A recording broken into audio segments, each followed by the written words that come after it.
Like I said on the last podcast, I may be down, but I'm never out. For the second time in 2 days, welcome to another edition of the Tom Green podcast. We are cracking open a fresh new edition of Tom Green's Picks.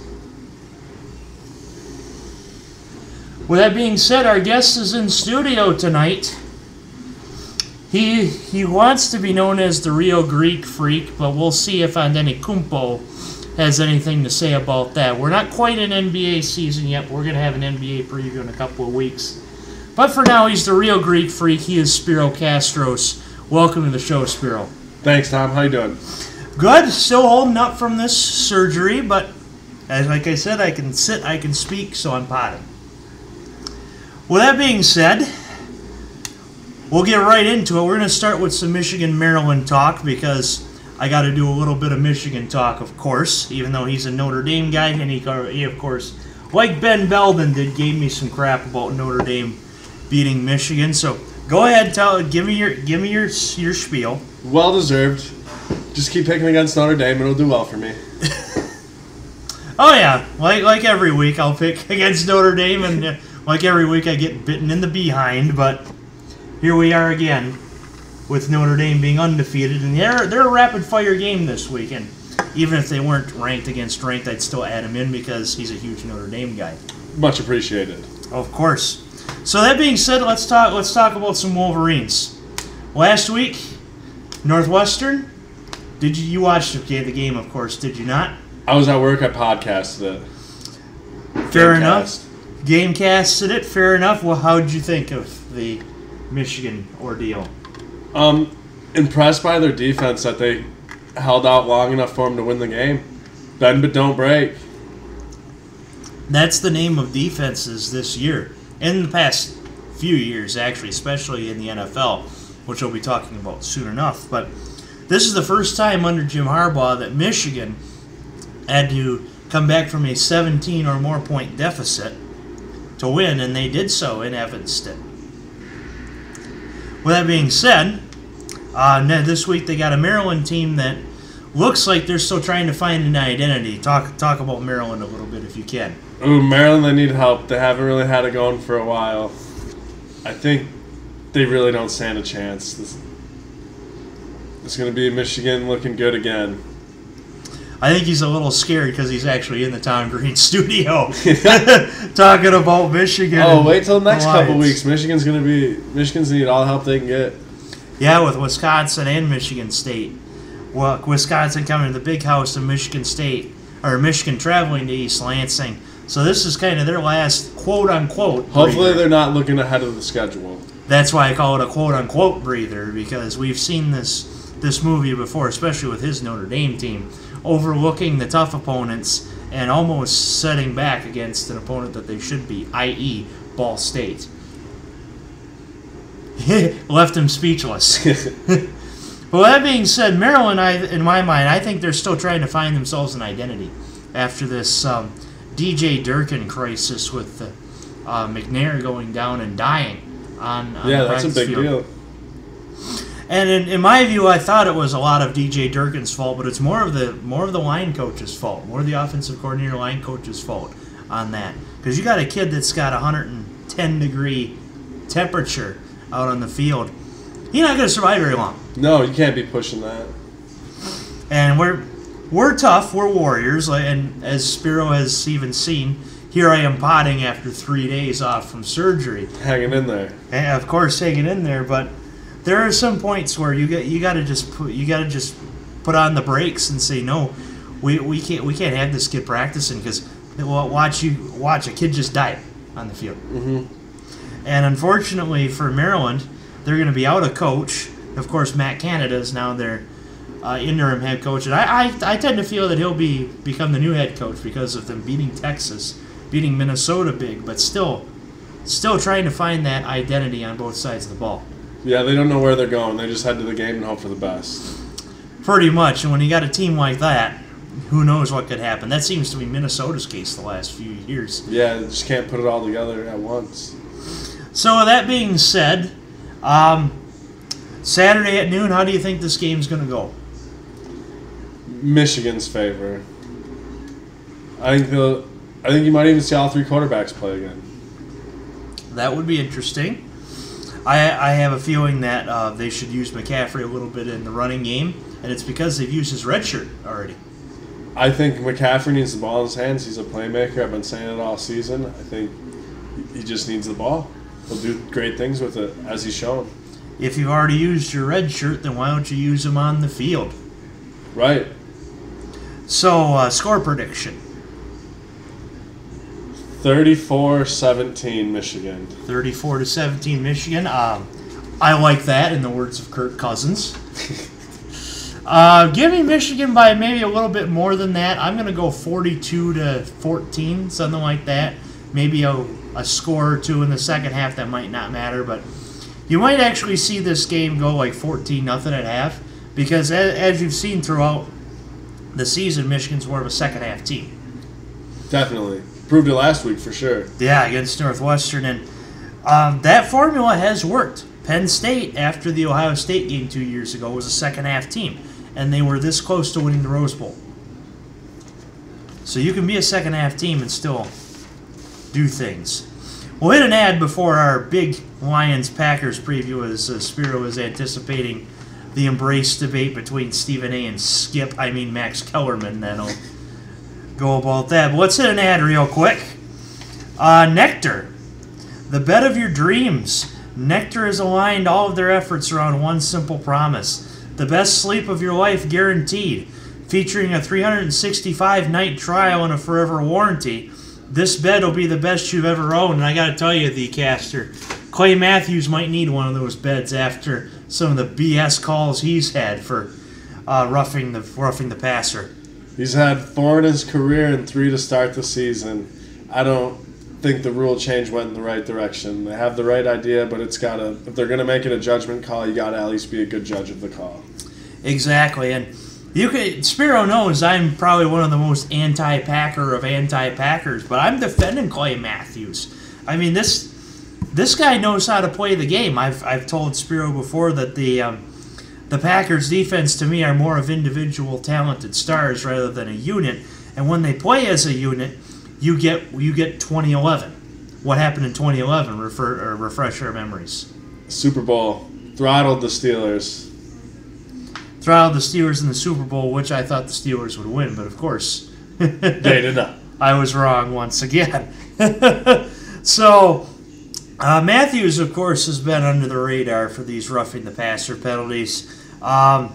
Did you get a chance to see Pittsburgh and Tampa a couple weeks ago, Monday Night Football? I watched the first half of it, and there was a call. Someone barely touched Roethlisberger's helmet. I think it was Jason Pierre-Paul. Barely nicked his helmet with his hand, and they got a free first down out of it, and it was just the worst call. He was getting blocked. He went to tip a pass. Horrible call. Horrible rule. It seemed like every third play there was a flag. Yep. They had to resort to using the terrible towel as a flag. It gets hard to watch when there's so many flags. And as Jimmy Graham referred to it many years ago, the hashtag #NoFunLeague rears its ugly head. But of course, before he gets going about the Packers, I got to tell him.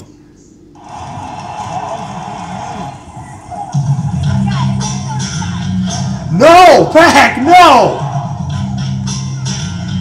No, Pack, no! No, Pack, no! You've reached the wrong household, Mr. Kastros. Well, on Sunday, we'll see who's talking. So tell us about your Packers squad. Of course, they're one of the 4 notorious teams that has a tie on their record. Well, why don't we start there? Tell us about week 2, how that became a tie. Bad call on Clay Matthews. That should have been a sealed interception to seal the game, but they called another weak call on a. They go from 2 years ago using Clay Matthews as the poster boy on how to sack the quarterback. 2 years later, it's how not to sack the quarterback. The hashtag #NoFunLeague rearing its ugly head. So I've heard this yesterday actually, and today, your top 3 wide receivers are hurt. Tell us about it. I think we'll see 1, if not 2 of them, but next man up, Aaron Rodgers can throw anyone open. And, of course, my dad, who unfortunately is not listening to our show tonight, he's not here tonight, but he keeps ranting to me about how much he loves Aaron Rodgers, and that's just the second coming of Spero. Whenever I hear about Aaron Rodgers, I'm like, well, he's not wrong. Hashtag he's not wrong. Oh, Rodgers this, Rodgers that. And you can always move Ty Montgomery in to fill that receiver roles. He knows enough what to do. He's got a receiver number. He was a receiver for longer than he was a running back, I think. Number 88. And, of course, another thing about them is the running back core. You never know who's starting each week, Jamal Williams or Aaron Jones. Tell us about the running game. How has it improved / stayed the same, if it has? They have more talent, but I think Jamal Williams needs the ball more. Jamal Williams has had his good games, of course. So has Aaron Jones. They both. It's hard. All three of them can make a play. All three of them kind of are good out the backfield with hands. They're like a three-headed monster that hasn't reached their potential yet. That's the thing, and that seems to be the thing about the Packers the last 5 years or so, is that this machine of Aaron Rodgers as your quarterback, your defensive units, and wide receivers out of left field. I mean, 3 years ago, who heard of Geronimo Allison 3 years ago? Nobody. Who heard of Devontae Adams 3 years ago? Not many people. And, of course, Jordy Nelson 7 years ago. And he's still doing it in Seattle or Oakland. So you get these wide receivers out of God knows where literally. Tom Brady does the same thing. Eli Manning, even in a way, didn't really have. He kind of made his receivers good. Mm-hmm. Good quarterbacks can just throw them open. Mm-hmm. And that's what good quarterbacks can do. And even though Stafford's ranked inside the top 15, you just really don't see that so much out of Matthew Stafford, and it's because of the offensive line. That's another thing I'm going to run by is Green Bay's offensive line is a huge question mark. Tell us about it. Every game, you never know what you're going to get. Someone can go down. They have the next man up mentality. They just don't have enough skill as a whole to protect Aaron Rodgers on one leg. Yeah, they're just not good enough.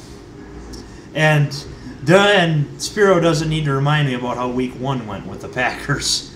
That was a go Pack go moment.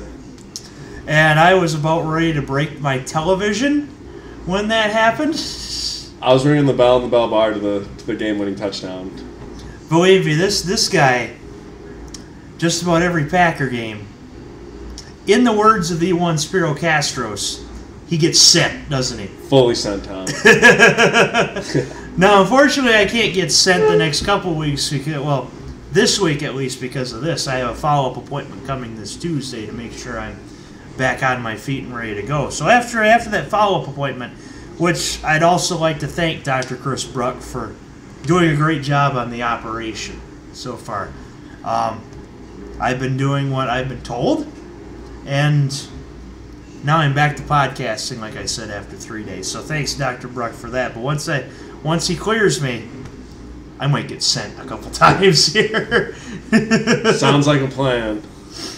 So with that being said, you never know what you're going to get out of the Packers' offensive line. Week 1, of course, had me almost breaking my television for more reasons than one. But, of course, me being at the Monday night game, great night for me. Not so for my Detroit Lions. We all remember the podcast from Week 2, if you listen to that, where I met all those people. So, tell us how Sunday afternoon is going to go in the eyes of Spero Kastros.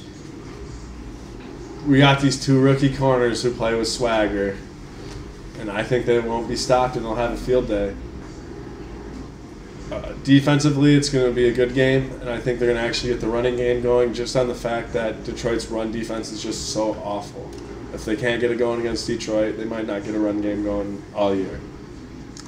That's a fair point, but I must also say that Detroit defended well against the Patriots in the run and pass.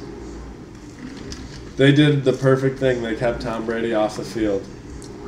That was the first time and I had said it last week, that was the first time, I think ever, it seems to be, as a Lions fan, that they played a complete game. Whole game. Completely agree. The one time that I remember them playing a complete game was Jim Caldwell's debut on Monday night against the Giants, and they won like 42-7. If you remember that game from years back. But they did what they had to do that week against New England. Play a complete game, stop the run, stop the pass, keep Brady off the field. Unfortunately for Detroit, this game is not on Sunday night, because it seems like they show up on Sunday night, but not Sunday at 1 o'clock. Guess when this game is? Sunday at 1 o'clock. Noon in Green Bay if you're on Spero Kastros Packer Lombardi time. Sunday if at the noon. Lions can execute the same game plan they did against the Patriots with Aaron Rodgers keeping him off the field, they have a chance to stay in the game. But they can't give him chances with the ball. They got to take the ball out of his hands. Heck, I'll go out on a limb and say Detroit's got a chance to win the National Football Conference if they play the same way every week they did against the Patriots. If they could do that night in and night out, I don't see them being stopped either. But with that being said, I hate to say it because I'm one of those positive Lions fans. They're the Detroit Lions. You never know what you're going to get from week to week as for your offensive line and our defensive line. So, score prediction, how is Spero going to be feeling Sunday at roughly 4:15? Besides scent. I'm be feeling great, Tom. Score prediction, Green Bay 38, Lions 17.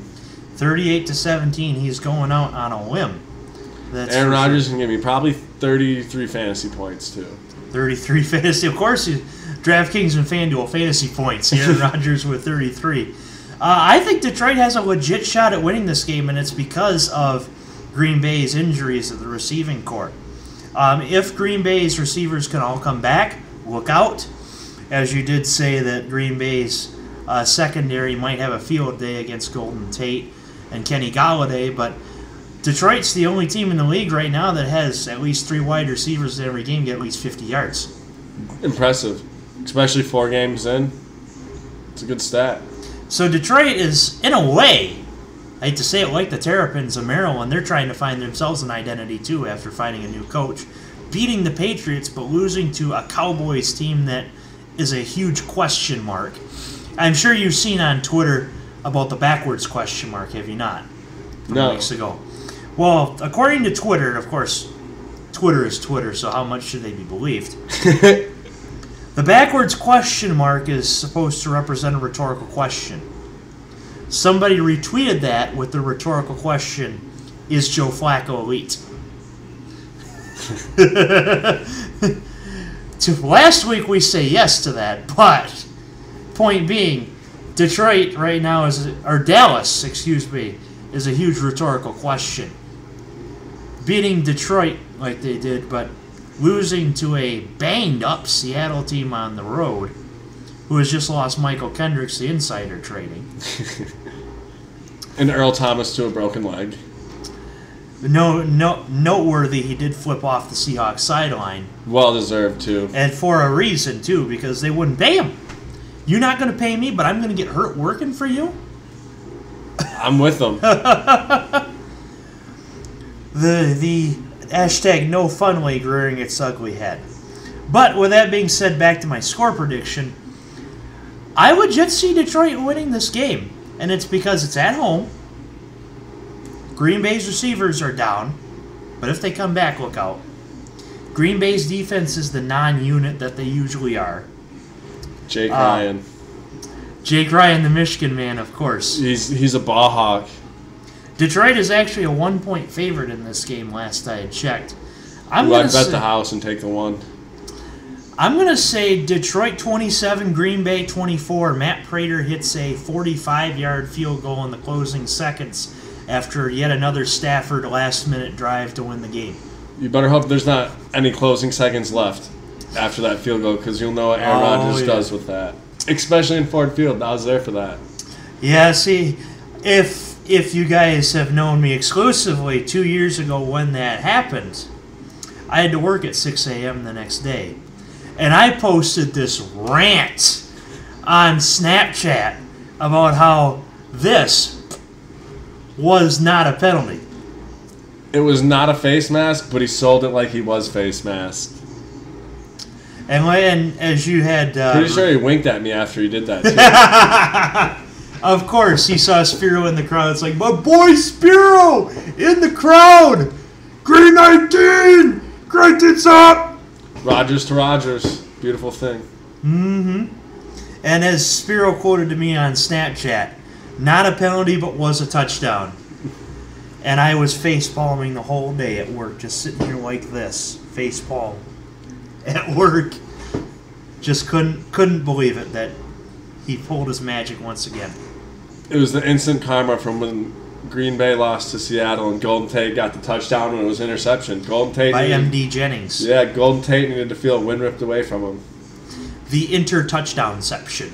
Yes. Of 2012 with the replacement refs. So Spero's got 38-17. I've got 27-24 on this Lions-Packers game. So with that being said, we're bringing it to the most heralded segment of the Tom Green podcast. I'm sure you've been excited for it, and you didn't even know what the games were until you got here.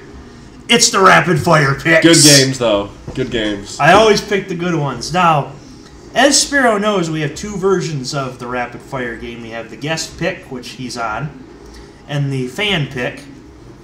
Now, of course, on the fan pick, our Superfan Alex DeWitt still leads with a 7-1 record. We still haven't extended from 8 games, as we're still not so much into the season yet to where almost all games are ranked versus ranked. So we're getting there, but so far, 750 winning percentage leads the guest rapid fire at 6-2. So as long as you get 6-2 or better, you're thinking 8-0. You're thinking 8-0. Of course, it's a $25 gift, and I already know what the gift's going to be for the caster. It's the same that I gave to Aaron. Case of beer. Yeah. I ain't playing around here. So that being said, rapid fire picks. We start, and this time we actually have this will be the first time in rapid fire history where it will be a traditional slate. We'll start Saturday at noon, and it'll end Sunday before the 8 o'clock game. So he'll know how he did before Texans Cowboys kicks off on Sunday night. We start off at the Texas State Fair. No, we're not going to be eating huge corn dogs, even though that sounds really good. We're going to be talking Texas, Oklahoma. Texas and Oklahoma. Always a good game, but I have to go with the new quarterback. He's got it just like Baker did. Oklahoma all the way. You like Kyler Murray in Oklahoma? What's your score on that? Ooh, classic shootout, 30-45. 45-30, Oklahoma wins. This one is your classic rivalry game. Texas beat USC. Oklahoma stomped the brains out of FAU, who I thought would upset Oklahoma to start the year. Kyler Murray has looked very impressive. Texas seems to finally start to figure something out with Ellinger and Tom Herman and that slew down there. With that being said, I think Oklahoma is the better team, and I actually like that pick. I like Oklahoma in this game. Texas is not quite there yet under Herman, but they're moving in the right direction because that Tom Herman said last year, we got to win a game we're not expected to in order to get this train rolling. They finally did that by beating USC. But I think they take a step back here by losing to Oklahoma and Kyler Murray throwing for 5 touchdowns. I like a shootout as well, 52-47. Something like that. Give me the Sooners. Boomer Sooner. In the SEC, LSU, Florida. I like LSU. They got it this year. They just keep finding a way to win. I think they'll do it again. And your score on that? Not a fun game to watch unless you like defense. I like defense. I'm thinking like 19-14. Something like 19-14. Well, as Spero knows, I have reporter friends that have went to the University of Florida and graduated from there with Rutledge and Petrie. But looking at this game, you know I like to hold that Tiger. You know I like Eddie O. I like to sound like Eddie O too. I like to hold that Tiger. Hold that Tiger, LSU, go Tigers. I like LSU's defense. I've liked LSU since we were in high school. If Spero remembers those days. I try to forget if it was Jamarcus Russell era at LSU. Not quite. A little. Not quite. Well, it was the Les Miles days when they actually beat Alabama. Okay, yep, I can dig on that. So, I like LSU in this game. Defensive game, I like that. It's in the swamp, so in a hostile environment. LSU gets their test and they survive. 17-14. I think you're going to see a last-second field goal just like the Auburn game. LSU has proven to win on the road. And Eddie O's their man. Hold that tiger. Go Tigers. So, sorry, Laura Rutledge and Tori Petrie, but I got to go LSU in this game. Although I'll probably be seeing them again soon, and they'll probably want to get at me for saying that, but whatever. Going to the Pac-12. This one isn't ranked versus ranked, but it's a close line. 2.5 is the spread. ASU Colorado. He's stumped. Oh. I'm going to have to go with Colorado on this one. They're at home, right? It is in Boulder. I'm going to go with Colorado just because they're at home. You like Colorado at home? I like Herman Edwards. And you know what Herman Edwards says? Hello? You play to win the game. You're going to play to win the game, you might as well retire. Might as well do that. Colorado's a good team. And a couple years ago, they had Jim Leavitt as their defensive coordinator when they had Cepho Lufau, and they tried their damnedest to beat Michigan. I'm sure you remember that game. You probably wanted them to beat Michigan, too. No. Not all. I want Michigan to win every time, except when they play Notre Dame. He's in a hostile environment in the Tom Green show. That's why he said that. I'm in Michigan. I'm in a hostile environment everywhere. Of course. McIntyre's a good coach. He's brought Colorado to the Pac-12 championship game, which nobody expected that when Colorado joined the Pac-12. So credit to Mike McIntyre. I like Herman Edwards, but I think they are going through some growing pains, as we remember those from middle school. Those were awful, weren't they? Absolute worst. So I think they run through another game of growing pains. I like Colorado in this one, surprisingly. 27-13. I think it's not going to be that close. ASU goes through some real growing pains, even though they beat Michigan State. Like I was probably the only one in Michigan to predict that on this show, if you remember listening to that show. Good call, Tom. Was it out of spite, or did you actually think they were going to win? I actually did because of Herman Edwards. I like it. Of course, we got his game coming up, but we're going to skip over that by just for a couple minutes and go back to the SEC. Auburn and Mississippi State. This one's a 4.5 line, so closer line for college purposes. Another good battle. I like Auburn 28-24. Auburn 28-24. Mississippi State is undergoing some challenges right now because new coach, new system. We thought they were going to destroy Kentucky, but Kentucky destroyed them. Kentucky's got a football program this year. They are 5-0 and going to Texas A&M this week. So, what the hell? Why don't we add that as a rapid-fire game? Count me in. For this segment. As for Auburn, Mississippi State, give me Auburn in that one. They faced some challenges against Washington, but survived that one. Did not survive LSU, but of course LSU has played their hearts out this season and have proved a lot of doubters wrong. Give me Auburn 31, Mississippi State 20. I got a fever, and the only prescription for it is more cowbell in Starkville. Let's go to that newly added rapid fire game. So this is our first segment in the whole Tom Green Pod season so far with 9 games. Kentucky, Texas A&M. Give me the Wildcats. Let's keep the wins coming. Give me the Wildcats. I like Jimbo. Why don't I go quickly to that? I think I'm sure you know what I'm talking about, grabbing his hand on a player. I think the media is overreacting to that. by a long shot. As do I. He's just coaching his kids. There are ways you can coach without doing that, but because the media is the media, and we know how the media is. It's 2018. Exactly. The fake news environment, it seemed like some fake news there. With that being said, Jimbo, watch yourself. Media, quit overhyping stuff. Give me Kentucky in this one. Tom, I like all your picks so far. Give me Kentucky, 31-28. Jimbo is also going through growing pains, as Herm Edwards is. Now going to Spero's heralded rapid-fire game. The one he's been waiting for this whole time. Notre Dame, Virginia Tech. Notre Dame. They're finally starting to show up and play together. Their defense just moves as a whole. They're gonna win. They're gonna win big, just like they did against Stanford.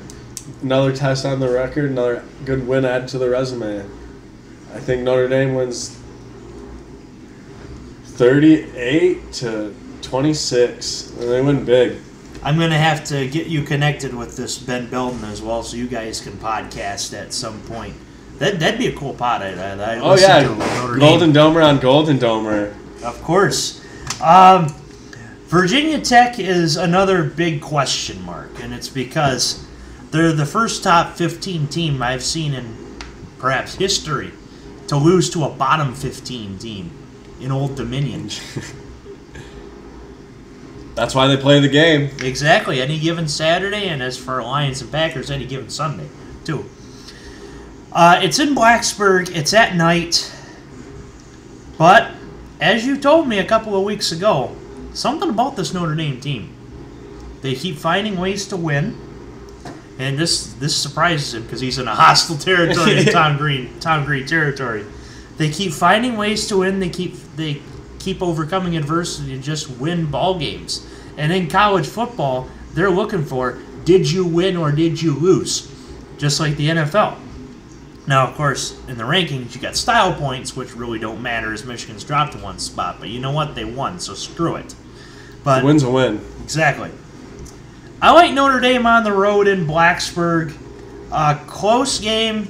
Virginia Tech keeps this close the whole way. Notre Dame wins on a last-second field goal, 31-28. And they're not jinx my Irish, Tom. You never know. I've picked against the Irish pretty much every time, and guess what? They've won. So that's what I'm afraid of. Maybe I'm using that mojo against him. Stay tuned. Going to the NFL Sunday slate, Denver and the Jets. I think the Jets are still trying to find themselves, too. Denver lost a close one last week. Case Keenum missed a man. That's all it was. Case Keenum missed a man at the end of the game. I think Case Keenum's a gunslinger, brings it back, and they win, beat the Jets in New York. It is in New York. I think they went on the road. You know, when you're facing Patrick Mahomes, you gotta face the Kermit. You gotta face the guy that sounded like Kermit the Frog and Patrick Mahomes. He kind of sounds like this, doesn't he? He does. Unfortunately, we don't have Patrick Mahomes on this schedule of rapid-fire games. That man is impressive. Oh, he's killing it. I mean, Von Miller had his right arm. What did Mahomes do? It looked Brett Favre-esque. He threw it left-handed. He just switched hands like, I got this. Everybody check out. I got this. Well, you know, maybe if they could sack the quarterback, he might have never been able to switch hands. And maybe if Kansas City has something of a defense, they might be actually looked at for huge playoff implications. But with that being said, Denver and the Jets, Sam Darnold, again, another rhetorical question mark.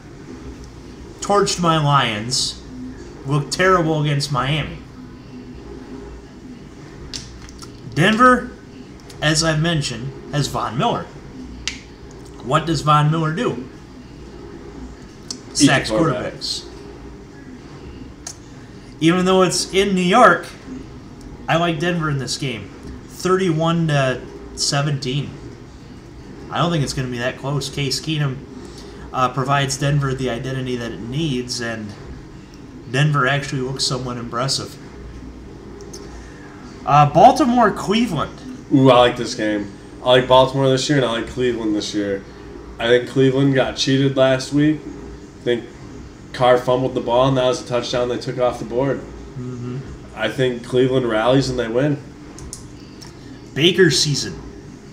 Spelled S-Z-N. I love those Sooners. He likes the Sooners. Boomer Sooner. I originally picked Baltimore in this game before we went on the show, but because it's in the dog pound, and because Cleveland has been just hungry for wins, kind of like I'm hungry for B-Dub's wings or something like that. I like Baker. I do like Hugh Jackson, even though he has really struggled in Cleveland. Because look at what he did in Oakland. I don't like him. I think You don't like him. I think last year when they didn't win a game, he coached them out of a couple games they had to win. Okay. I think he put Kaiser in positions to fail. And that's the thing is the rookie quarterback hysteria. They want to just start him right away and throw him right in the fire. Well, Hugh didn't want to do that with Baker, but the writing was on the wall in the Thursday night game. And he did it, and the Browns finally won their game and Open the coolers. Got to open the Bud Light coolers. Got to open the coolers. Free beer. As our superfan Aaron Gosser likes free beer.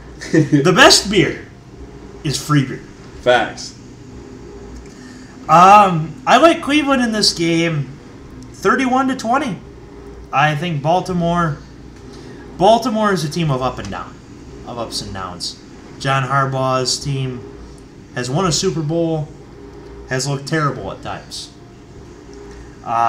Cleveland looks like they're on their way to doing something right. Consistent. They're consistent. Consistency, as we know, is huge in the NFL.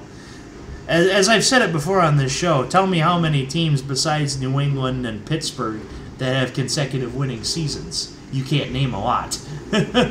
Green Bay. There's one of them. But my point's still proven. Cleveland wins that one. And our last rapid fire game, a rematch of the NFC Championship game at Lincoln Financial Field. Vikings-Eagles. No way Kirk Cousins wins this game. No way. I'm Eagles and Eagles big. I just don't see the Eagles losing to them. The Eagles have been inconsistent since their Super Bowl win. But unlike EDP 445, who has been just nonstop complaining about his Eagles left and right, I'm sure you might have heard about his complaints, but it's like, Bryant Moreland, your team won a Super Bowl last year. I say enjoy your win for a year. Seriously. Even if you're Pittsburgh, even if you're Green Bay. Has Green Bay been back to the Super Bowl since 2011? Nope. So enjoy that win for a whole entire year. You got to try to get back, though. I agree with you on that. You got to try to get back, but my team has won one playoff game since 1991. Your team has not made a Super Bowl since 2011. Relish the victories. Try to get back, but remember the good times. I was actually really triggered the other day. I watched Tony Romo, and he said, "Oh, why would you even throw a flag if you're going to pick it up? You won a playoff game on a picked up flag. Who are you to talk about that?" I was so mad. I was just instantly triggered, man. I was like, Tony Romo, you don't get to say that. You of all people. Yeah, because he won a game on a picked up flag. The penalty was enforced, and they picked it up. And it was a good call. Mm-hmm. So even the Packer guy is saying, yeah, Detroit should have won a playoff game back in 2014. Back to Minnesota and Philly. Yeah, I don't see Kirk Cousins winning this game either. Philly, like I said, Philly's been inconsistent, but if they find a way to win a game at home, get your Pats and Geno's Philly cheesesteaks. That sounds good. Philly 31, Minnesota 20. I like that. You like that, of course. Kirk Cousins does not like that. Of course. The best you like that, though, was Chris Baker after the victory over the Saints. Do you like that? Do you like that? I like that. So with that being said, that's all our... Did we pick all the same teams for rapid fire time? I think we did. Well, we got 9 this week, so we're both going 9-0 now? Yeah. Hopping on the Tom Green train. I was going to pick Texas, but I changed my mind at the last second. Yeah, that's the first time. Similar, and Spero's listened to the show with Ben Belden. Similar to that one. Mm-hmm. I literally had to force myself to pick differently than him. Yeah, I remember that one. And I think the last one you guys switched up too on the last game. So with that being said, that's our rapid fire segment. And just like any other show, do you have anything else to add to this wonderful Tom Green podcast? I hope they figure out what a roughing the passer really is. Preferably by Sunday. I hope so too. Because NFL games are not fun to watch when every third play is a flag. And that's a fact. Yeah, it gets horrible. Out of hand. Flags are out of their hand. Mm-hmm. So that being said, he is one of my heralded coworkers, the caster, Spero Kastros. And this has been a great episode of the Tom Green Podcast.